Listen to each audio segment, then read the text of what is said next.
de Psycho Bonnie. Oh, they were ready. Fumando pura motita. Welcome to the Spitballin Podcast, man. It's your boy Chris.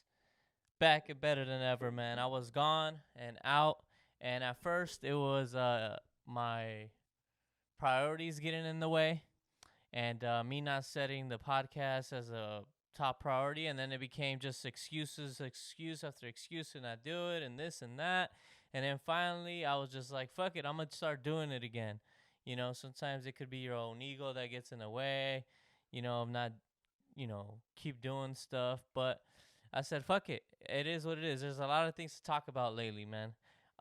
Number one thing that I wanted to talk about was my guy Robert actually just sent it to me, was the impact of Messi coming to Miami FC and what it does to MLS soccer, right? Granted, Miami FC is one of the worst franchises in MLS that started, right? It's a beginning franchise. I don't think it's 5 years old. But when Messi came, the impact it has had on MLS soccer and people actually giving eyes, because now it's just not Americans or some Mexicans and some people from Mexico watching, because, they get some Mexican players over here. Is actually now European players, European people waking up, hardcore, diehard Messi fans watching every single game. I know he got hurt recently, but his impact on that League Cup, on the MLS. I mean, to see the Miami FC, I forgot how many followers they had, but it was somewhere between like 1 million or 2 million on their Instagram, and then like overnight have 12 million, 10 million followers. Everybody tuning in to watch Messi play. I mean, Kim Kardashian was there, Leonardo DiCaprio, just all as the most famous people coming to watch. It's like almost like Showtime Laker vibes. I wasn't back there, but everyone, it was the show to see. You had to come see it. I see old clips and all the biggest stars of the moment were there. Sports is a big way to forget about what's going on and in your life and in the world, and just kind of focus on this kid's game. That's what makes sports so beautiful, especially soccer. In my opinion, soccer is man, it's the greatest sport. You just get two pieces of two rocks on this side, two rocks on that side, make a goalpost, and then you get a soccer ball. And I don't think these fucking headphones are fucking working. I don't know what's up with that, but I gotta fix that. You get two rocks here, two rocks there, make some goalposts. You get a soccer ball and you roll the ball. You don't need much. There's no flags. There's no special court you need. You could play on dirt. You could play on grass. In Mexico, I played on dirt. So that's to me, and it's the easiest sport. You make a goal here, you make a goal there. Certain things are fouls, and there's offsides and stuff. That's probably the hardest thing to understand, the offsides. But after a couple times of understanding it, you'll get it. There's not many rules, so it's a captivating sport once you really get into it. There's no crazy goals, scores 7-0 or whatever. I was watching Christian Pulisic talk on this podcast or this interview, and he's like, what's the one thing that you could change about soccer? And he's like, making every goal count for 7 points, because it would look, if it's 2-0, 3-0, 21-0, or whatever the case may be, but Messi's impact on MLS soccer for future generations, especially since he's not going to Miami as like this bum, he's still efficient. If he's not playing, as we saw last night, Miami FC is last year the worst team in MLS. So his impact, Sergio Busquets still, for MLS, he's still out there playing, Jordi Alba too. So Messi's impact on MLS soccer and everybody watching it, little kids, bro. I see a bunch of Miami FC jerseys with Messi's name on it, and they're pretty cool. The black with the pink. They're pretty cool looking. It's cool to see that. Me personally, I always thought MLS is a great league. It's not. It was never MX, or European league, right? They don't have the greatest players, but just because it's close to me, I could go to a Galaxy game. I grew up watching Galaxy and going to Galaxy games, so I haven't been to one in probably like 3 years. But yeah, I'm really happy for the MLS. I'm really happy to see where Messi takes the MLS because according to his contract, from what I know, I'm don't quote me on this, but he has a stake in the Miami FC. He has a stake in ticket sales. So it's up to him how much money he makes as well. So the more he scores, the more Miami FC does better. Obviously, people want to do. I think they need to upgrade that stadium though. That stadium's kind of shitty, you know.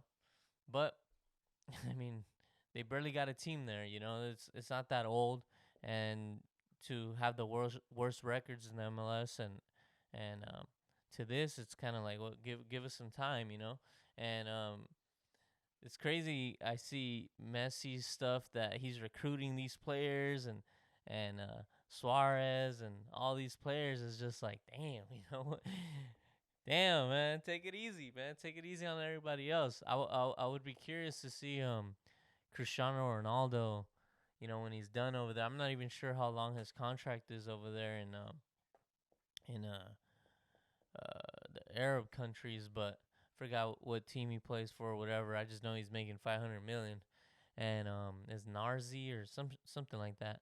But I'll be curious to see how Ronaldo sees Messi's impact, and if he ever considers to come to the MLS, because he obviously still is a washed up version of Cristiano, but I think Cristiano and the MLS will still do obviously people butts and seats. And I'm sure it's doing it over there and the team that he's at right now. But imagine Ronaldo and the Galaxy, because I feel like the LA Galaxy, it just fits him really well. Man, that'll be crazy. You know what I'm saying?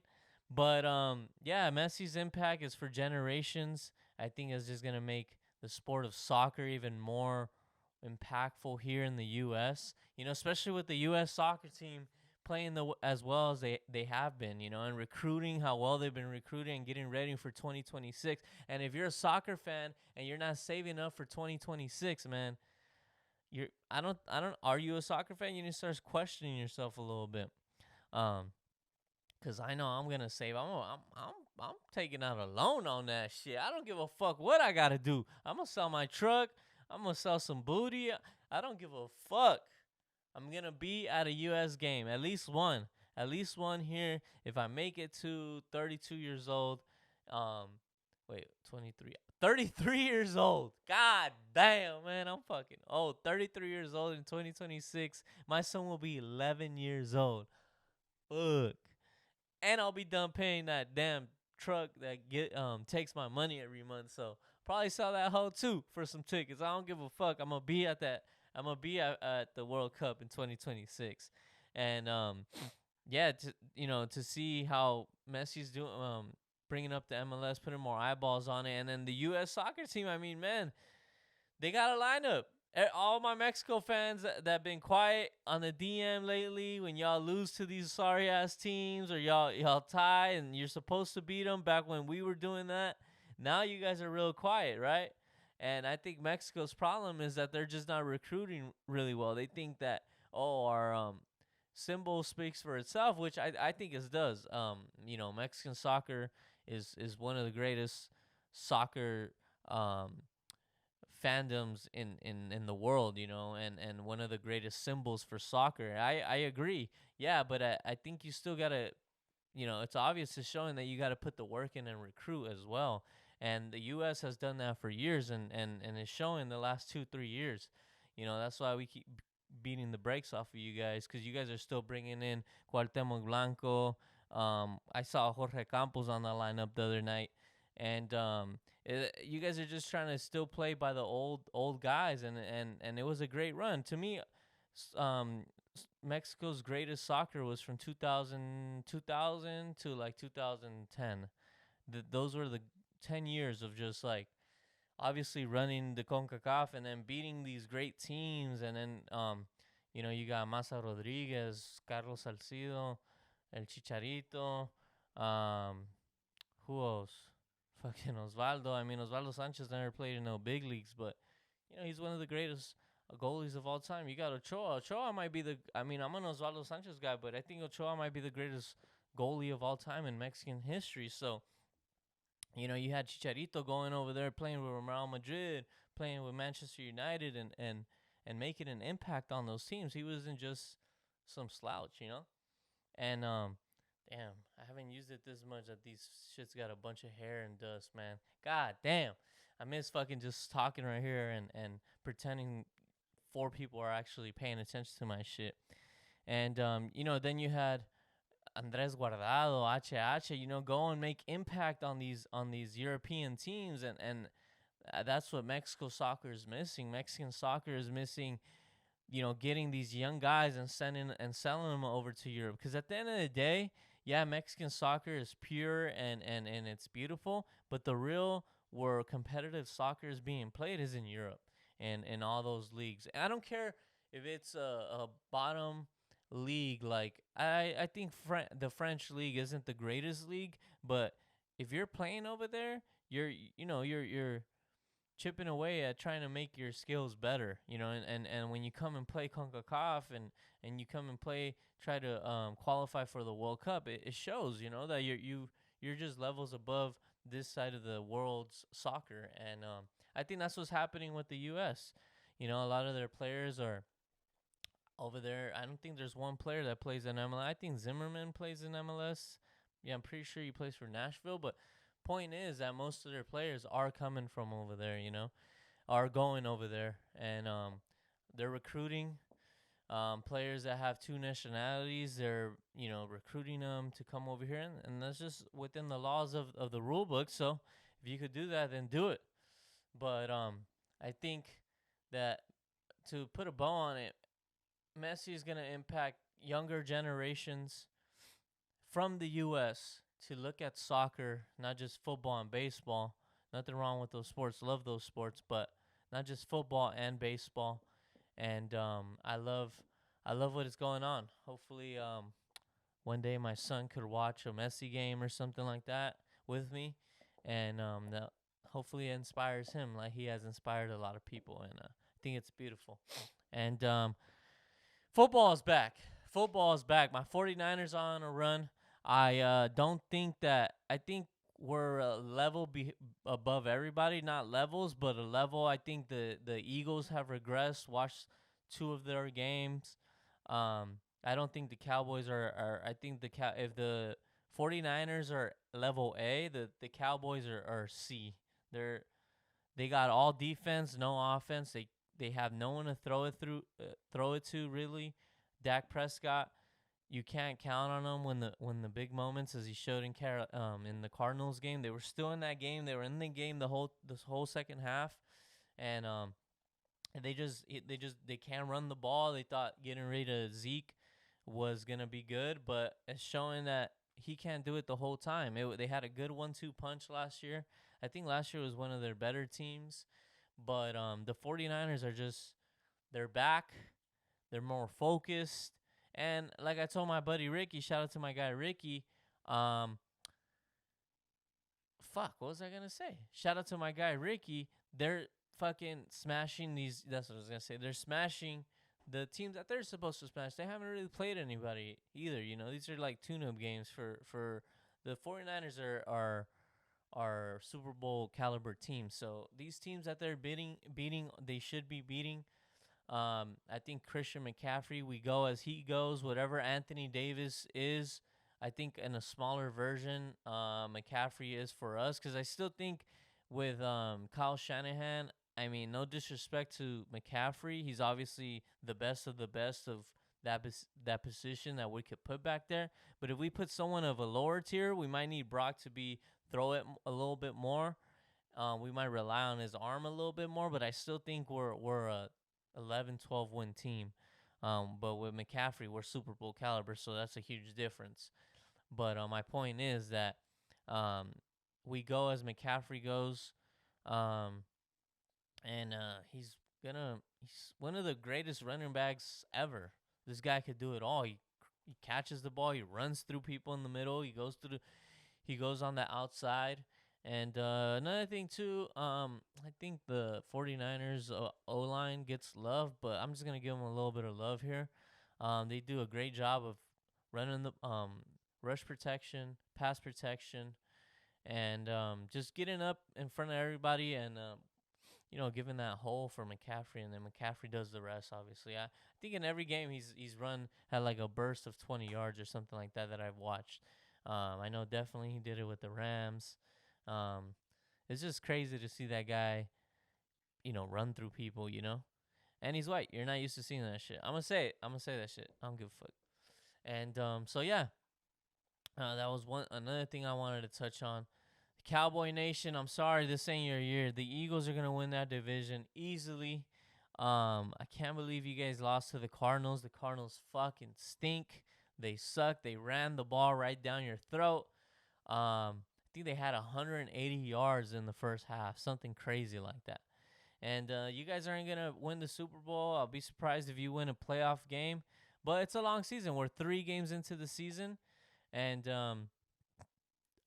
I don't think you guys should just be hoping you win a playoff game, because you're not going to win the Super Bowl.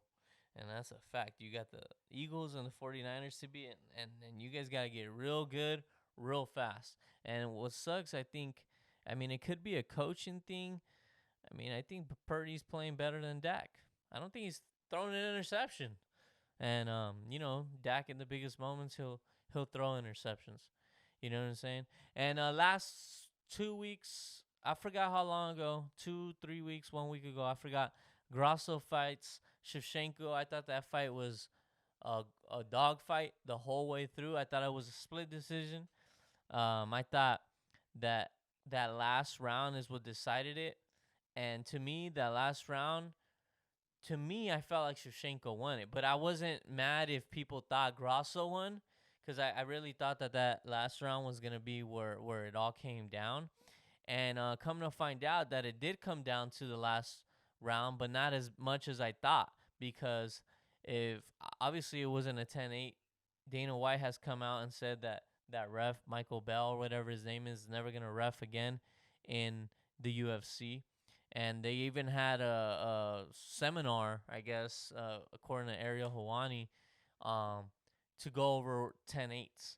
So, for that to happen, and then the snowball effect of all this stuff, it was clearly not a 10-8. If you want to give it a 10-9 from what I saw in the cards, if you give it a 10-9, Shevchenko still wins, according to Mike Bell's cards. If Mike Bell was to give it a 10-9 and Grasso's way, Shevchenko would have still won. Shevchenko had a interesting thought on the fight where she said that Mexican Independence Day played a factor. It might have. I mean, I think maybe the people fucking riot. So I don't know if for you WWF fans, if you remember ECW One Night Stand, Cena wins, we riot. It might have been a Shevchenko wins, we riot type of vibe in there. Who knows? He probably got scared, didn't want to be that guy. Who knows? But to me, I felt like the fight, now that in hindsight, I was saying regardless, there's a trilogy, but if Grasso's up 2-0, then there wouldn't be a trilogy, right? So I think it should have gone the draw. I'm not mad at the draw, but seeing the cards, I mean, Shevchenko deserves it. But if Shevchenko wins, it's still a trilogy fight. So I still think that it's a great matchup. Matchups make fights. And, I think Grasso's just a strong bitch. She takes a fucking hit. Shevchenko's not as fast as she used to be, in my opinion. She don't look like it, at least versus Grasso. And Grasso takes a hit and hits hard. I mean, how many times have we seen Shevchenko go down, like, when Grasso puts her down? She's a dog. Grasso's whatever that Mexican fight is, the definition of it, of, the Mexican fighting style, whatever that is, Grasso definitely has it in her. Lo tiene. She has it. It is what it is. And Shevchenko just can't decode that. And it's going to be a great trilogy fight, in my opinion. And one of the things that I'm fucking excited about is Pereira versus Yuri. The fucking promo, whoever came up with that promo of Yuri running and the mask of fucking of Pereira, like I'm in. Take my money. Take my fucking money. I'm in for that. I'm excited for that fight. The lead up to that fight. I like Pereira on this one. We'll see what happens. But just want to give a shout out to the match makers that listen to this every fucking time I drop it. I know they were texting me excited to see my thoughts on the fight. There it is. I'm excited for it. Shout out to the UFC. Shout out to the matchmakers. Shout out to the promoters for making that fight. And I'm about 5 minutes from the Detroit Lions. I got some money on the Packers. I got some money on the Detroit Lions Packers game. And we're going to see right now if I'm going to make some money. I've been online betting. If you need somewhere to bet on, hit me up. Shout out to everybody before I end this that's been telling me where's the videos. Hey, bro, when are you going to do another podcast? Hey, bro, you should have kept going with the podcast. La la. My brother's homies, Axel, that it's a pinche Shrek. The homie Mark, shout out Pluto Pack. He's been in here twice telling me, how come you haven't done a video? Shout out to my guy Fresh. Shout out to my guy Jason. Shout out to my cousin Chris. Shout out to everybody that's been telling me here and there, hey, mate, when are you going to make another video? When are you going to make another video? Well, it's here. Spitballin Season 2. Why Season 2? Because I started this venture in August 2020. And it started, and now we're obviously in September. So it's Season 2, Episode 1. I wanted to drop one. My guy Sammy, if you're still interested, man, I would love to have you on the pod. Chris, I would love to have you on the pod. Anybody that wants to help me boost these numbers, boost whatever the hell I'm doing here right now with this fucking podcast. Shout out to everybody that just been on my DM, man, and wants to help me fucking interview people and bring people in. And I just want to apologize to people who have hit me up for an interview, and I've been like, that's on me. I've kind of not ghosted you, but like, oh yeah, when I get to it. But it's honestly, it's just been my excuse. Nothing against any of you guys. So if y'all want to get in and let's talk again, then we could do it. And if not, I completely understand. But Spitballin Podcast, Season 2, Episode 1 is in the books. We'll see you on the next time. We're going to catch this Lions-Packers game. Go Lions. Go Lions. I got them on the money line. Let's go. Peace.